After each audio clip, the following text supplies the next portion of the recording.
All right, D man. Now we're gonna round it out. We're gonna almost finish it up, but it's the last segment, last real segment, and it is this or that. We're gonna ask you some questions, this or that. You pick which one it is for whatever reason. You know what I'm saying? Ain't no penalty, but let's have fun with it. You know what I'm saying? First one is actually a little bit more serious. Cooking, being a chef, or basketball? Ooh. Hooping, man. Hooping for nice. sure. Nice. Hooping for sure. Okay. Better be. You still go out there and hoop a little bit? Not too much, bro. One, I just don't have the time to do it like I used to, and two, my body don't recover like it used to. You know what I mean? So them couple games hooping with the homies turn into 2 weeks of feeling like the homies beat you up. You ever hit the Drew League out there? You ever hit the Drew League out there? I checked out the Drew League a few times, man, years ago, bro. But to be honest with you, man, growing up hooping out here, the Drew League, it took on a different light, like real late, bro. That wasn't actually one of the leagues that had all that the glitz and glamour like it do now. You know what I mean? When I was coming through, there was a number of different leagues. There was the Sano Classic, you know what I mean, which was a summer kind of not pro league, but it was all the top high school talent and the college talent that was from LA or around the LA area. That's what you played in. You played AAU ball, you know, during the summer and a lot of that. That Drew League kind of was more really just a league that was on the east side, bro. That started to take on a different light once a lot of the cats that kind of from that side of town start making it to the NBA.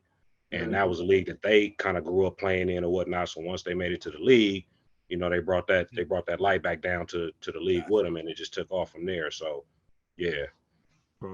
Well, keeping with the basketball thing, Kobe or LeBron? Kobe. I knew the answer. Let's not be disrespectful out here. Okay, but all right, listen. That one leads into this one. Yeah. So, Kobe or MJ? MJ. Okay, and I just wanted to say, what did you say? What? I'm about to say you got to big MJ. I mean, you got to big the sensei, bro. You got to big the sensei first, man. Hey, man, you know what I mean? From LA. I didn't know. Yeah, but even Kobe had to, you know what I mean, get what he got from the sensei. You know what I mean? Number 24.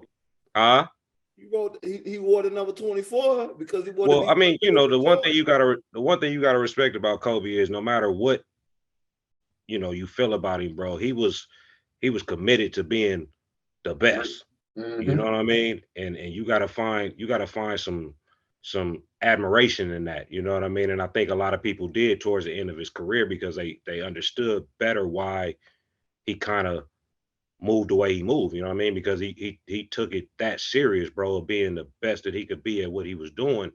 And, you know, like I said, it's a lot to admire in that, bro. So I love Kobe, you know, like any other LA dude, man, and respect the hell out of what he brought to the table for us. But in respect to just who I grew up, you know, idolizing from the hoop side, it was Mike. You know what I'm saying? That was the guy during our time, my time, that set the trends and made, you know, hooping a dream for us cats that was doing it. You know what I mean? And ultimately, you know, I think Kobe came from basically Mike. I think LeBron came from Mike. You know what I mean? It's a lot of sort of his legacy within them. You know what I mean? And kind of how they approach the game and how they play. And so I think you gotta start there.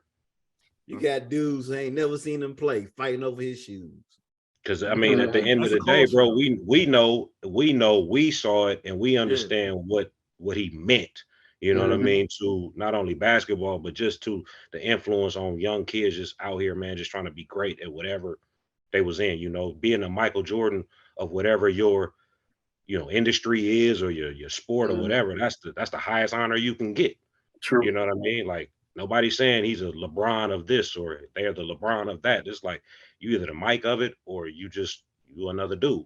You had folks wearing number 23 on jerseys outside of basketball. I remember I had they retired that man's jersey in a visiting team's arena.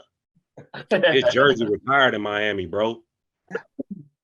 Yep. Now I don't know how to even put that into words, man, where you so good they retired your jersey in another team's arena.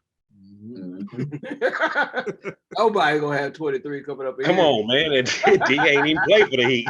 Right. Hey, they just don't want no smoke from him no more. I'm glad he retired. So even staying in that lane, Thanks, Kareem Carol or Miner. Shaq. Kareem or Shaq. Kareem or Shaq? Yeah. I'm gonna go Cap. Huh? I'm gonna go Cap. You call Cap? Okay. Yep. All And reason being, I mean, if you really look at it historically, man, his career has like been like no other. Yeah. You know, and that's all the way from high school up. You know what I mean? Like he's dominated every level that he played on, bro. Like his teams ain't lose, but his teams had like football team records, bro. Oh, you know what I'm saying?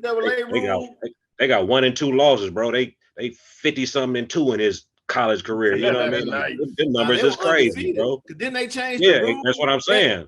They had to lose. They wouldn't even let him dunk.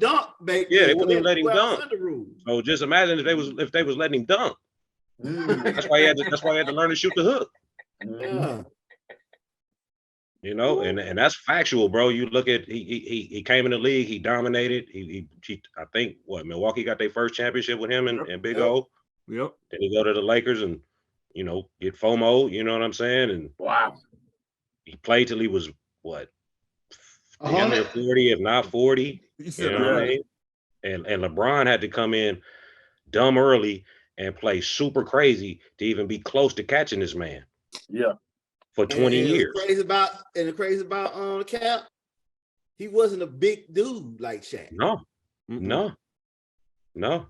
But just skill, bro. Just the man was skilled, bro. And he don't get the credit that I think he's due just because again time moves on and the youngsters don't really, at least to my knowledge, they don't really look back that far, man, to really, see kind of where all this came from. So they only see kind of from the Kobe up, and that's all they really respect and know about, and they don't really understand. Like it's so many of these older elder cats, man, that just was crazy good back in their day, bro. You know what I mean? Like they numbers, half their numbers wasn't even kept.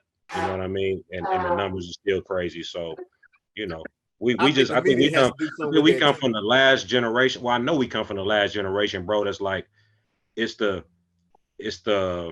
transition generation, so to speak, because we got all the stuff that the elders kind of had in their time, and then we ushered in all the new stuff that our kids have now.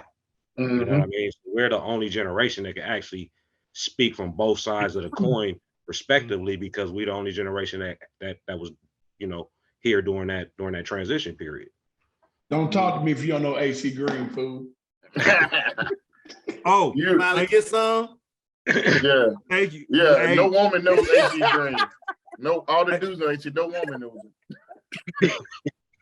Hey, so I think that's big. I think that's big Cap. That's probably the biggest cap in Laker history, bro. I think so too. AC wasn't getting none during them championship years. That's a whole nother topic, to be honest with you. I have a whole other topic about just that, bro. Yeah. Did AC get some during the championship years? Definitely. Look, so speaking of his years, 87 Lakers or 01 Lakers? 87 Lakers. Why? Because they brought the feeling to the city. Okay. We was basketball during that time. You know what I mean? Like not even just on the fact that we was winning championships, but it was just like the aura around the Lakers, bro, was different. You know what I mean? Magic. You haven't mentioned Magic. Yeah, okay, you just said it. Magic was it still is. He still is mayor of the city, bro. You know what I mean? Like we adopted Magic basically. He one of ours. So we don't even look at him like he's from Michigan. Nobody does. No one does. Nobody. He's an LA dude, man. You know what I mean? And during that time, bro, that was the vibe, bro. That was the energy through the city. Was the Lakers, bro. To see a game at the Forum, was epic, bro. Like it's hard to even put it in word, man, because it was during a time where it was so much like kind of taking off out here with Hollywood and movies and, you know, it becoming a star capital and all of that. It was like everybody was out here and everybody came out here to see the Lakers, bro. And if you got a chance to go see them, that was Christmas, man. So you must be a fan of the Winning Time on HBO. Absolutely. I think that's one of the best shows they put out, bro. You know what I mean? And I don't know. I know a lot of it is real. You know what I'm saying? I know some of it's cap, but I know enough of it is real to where they was able to put that together in a way that it was compelling and people would watch it. And just like I said, just growing up out here, man, during that time, you know some of that stuff that they was talking about is dead ass. You know, like ain't no doubt about it. The way Bus was moving around, you know, like this is all little things that you would hear about, but you know, you really don't know nothing about that life or what's going on that side of the town. So for them to kind of capture that and give you little bits and pieces, a little insight of what was happening during that time from the inner workings of it, that make it cool as hell to watch. All right. Those Laker girls too. What'd you say, Scott? So they introduced those Laker girls too. Yes, sir. Paula Abdul. Paula Abdul, bro. They don't, you know, she an old head, but she was hot in her time. Oh, you know what I mean? And she was beautiful. She was the original Laker girl. You feel me? Beautiful. Yeah. So all right. We can't. I had one, but go ahead. Go ahead, 3. I'm sorry. All right, put these in order because we probably never have another LA cat on the show. Put these in order for me. You ready? Yep. Kendrick, Snoop, Nipsey, Dre, Game.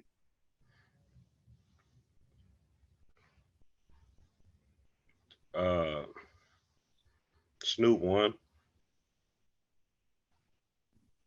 Kendrick 2. Dre 3. Game 4. Nipsey 5.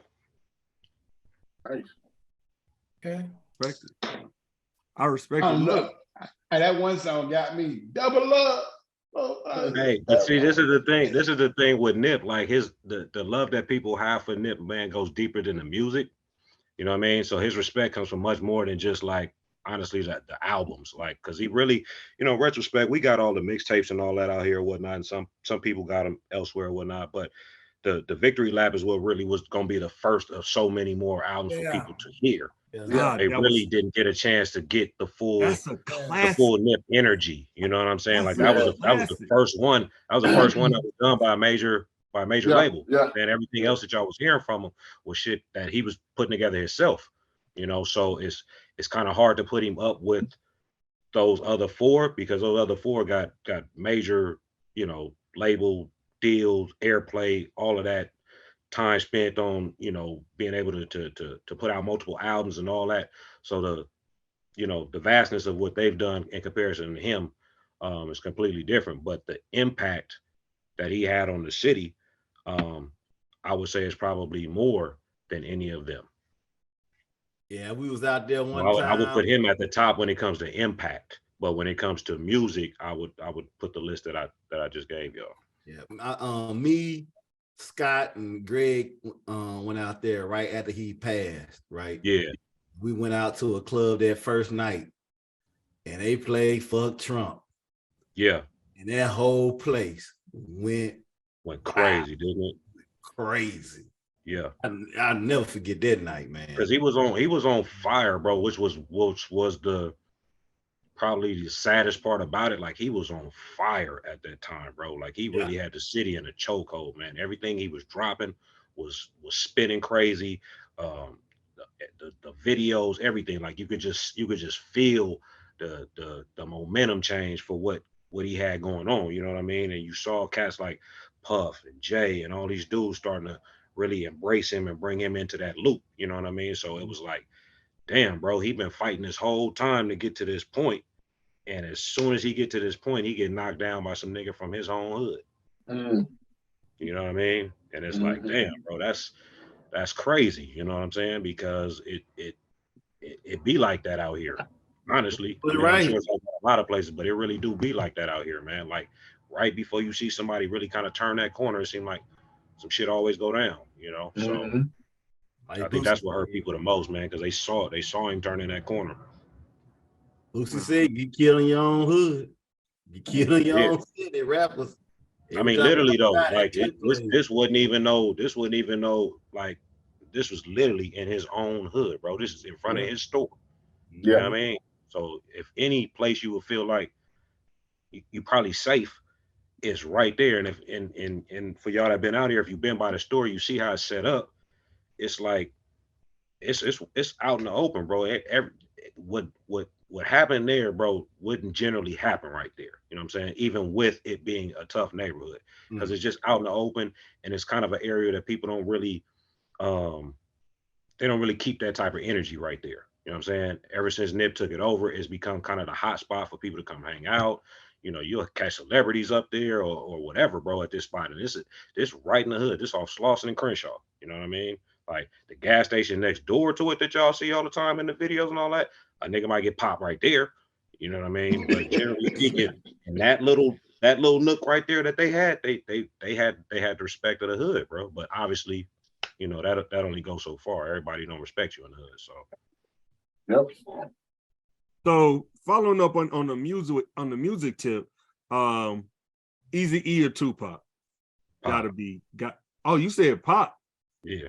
I thought you would have said Eazy-E. See, that's another one, man. Like Pac is another one that put on for the city.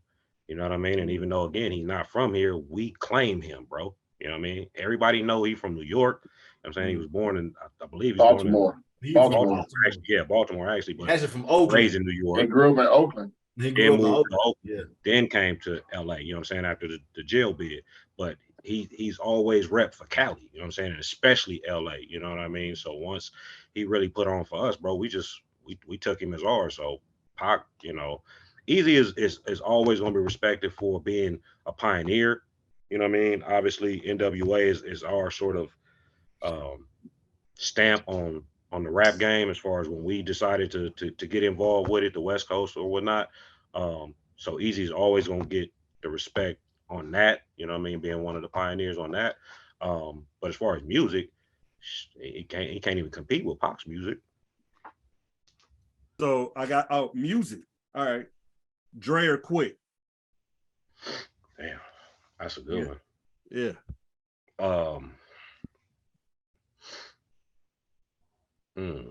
That's Quick a good one. Name. That was my favorite CD, dog. That's a very good one, bro.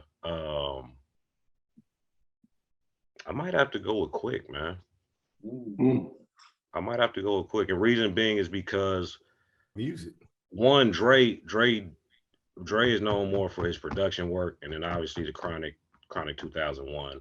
But those are really his only albums.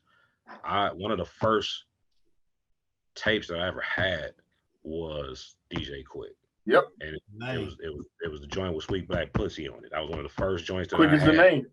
That's the second album, man. That's the second album. Yeah. That's the second album. Yeah. Yep.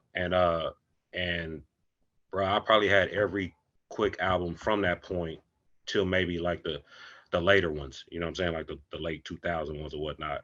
But up to that point, I bought every DJ Quick album, played the hell out them joints. And it's probably one of the most slept on artists from out here. Yeah, I love it. People sleep on him because he does a lot of production that we don't even know about, like R&B. I know he did something for Tony. He does, but he has a number of albums that just don't get outside of California.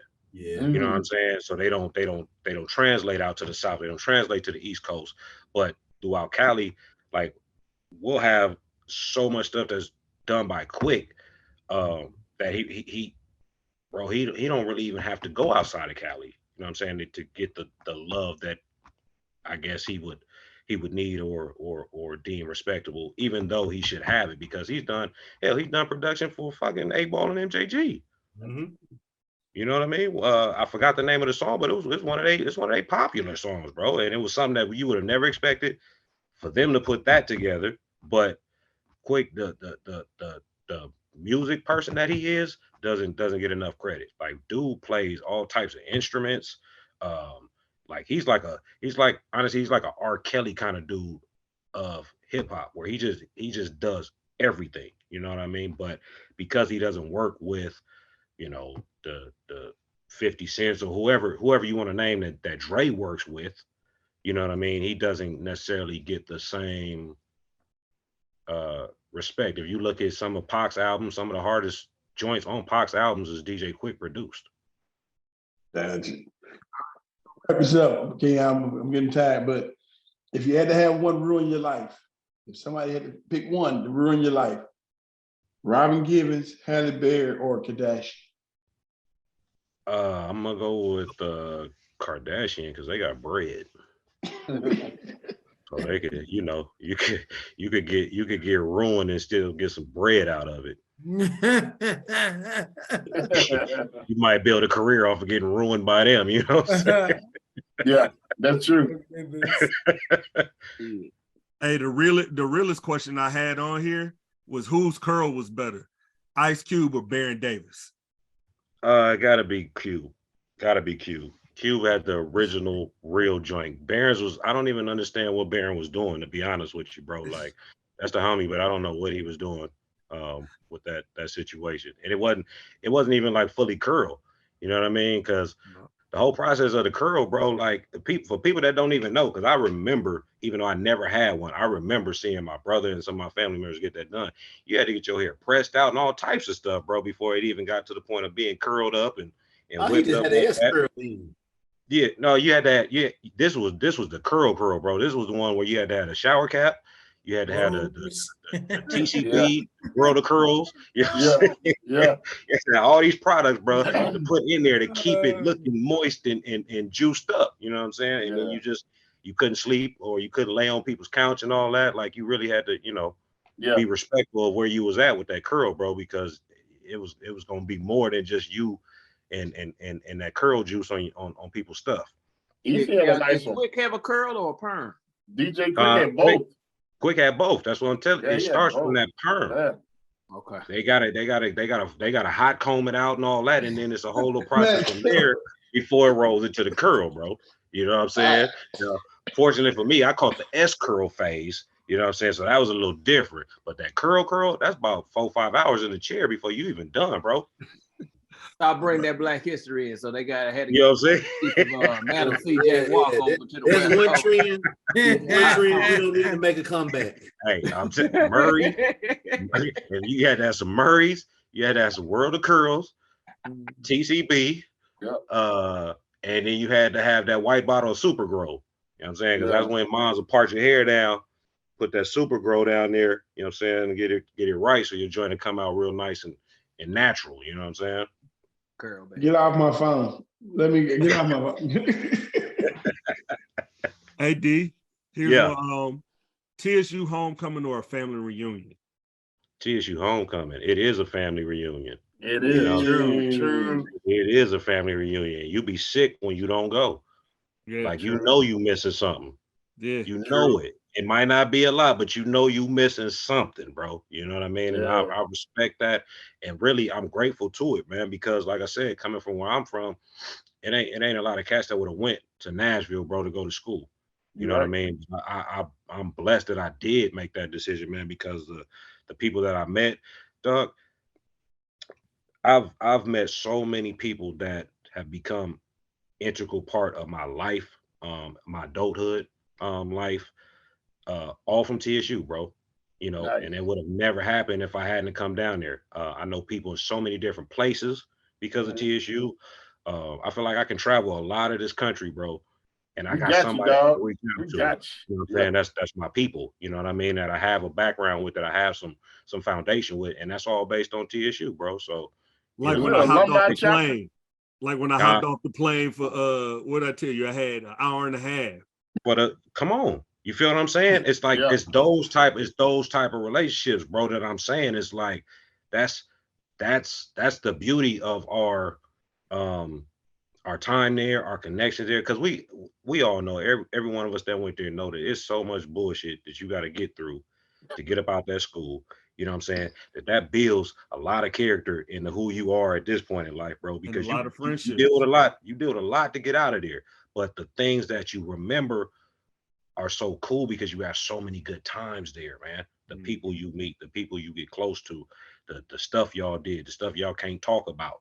You know what I mean? It's like those things, man. I tell people all the time, man, it's like that experience is like no other, because what other place could I have moved to where, or even lived, where I got 4 chicks that stay downstairs, 4 chicks that stay upstairs, 4 chicks that stay to the left of me, 4 chicks that stay to the right of me in an apartment complex.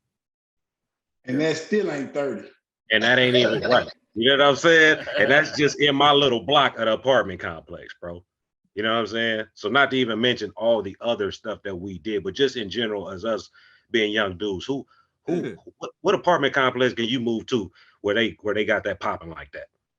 You can't, bro. You know what I'm saying? You got to be on the yard to get that type of energy, bro. You know what I'm saying? So on top of that, me being from LA, where I come from a mixed up culture of people out here, bro, a gumbo pot of folks, every nationality you could probably think of, every mix up you can think of, to pretty much just black folks, my energy, you know what I'm saying? The things that we are into, like that was a necessary thing for me, bro. Like that gave me so much clarity on things that I didn't know nothing about, because I was just used to being, you know, in LA and what LA offered and how it is to move around in LA. Like living in Nashville gave me time to actually see some stuff that I wasn't able to see out here, because you're moving 100 miles an hour out here, man.